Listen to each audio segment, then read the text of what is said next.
Lahat na nakakuha ng corned beef sa mooncake yesterday, mag-ingay tayo. So, ayan. Bago ko siya nakuha, grabe.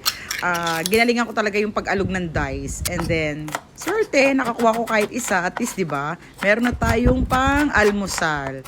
So, lulutuin lang natin siya. Igigisa lang natin siya sa sibuyas at saka sa patatas. Budget-wise, hindi ako bumibili ng brand na to dahil napakamahal niya. Pero swerte, eto, mapapatikim natin siya sa aking mga anak. So, ayan na nga, igisa natin ang sibuyas. Dinamihan ko yan para mas masarap. And then, patatas. So, ginisa ko lang siya. Wala ko nilagay dyan na sabaw. Mas preferred ko yung medyo nagmamantika na siya para lasang-lasa yung ating corned beef. Okay naman yung brand na to kasi masarap naman siya. Maninamnam naman talaga. Nilagyan ko lang siya ng konting asin kasi medyo matabang yung kanyang lasa. So, ayan na nga. Diba? Thank you. Nanalo ako. Enjoy eating.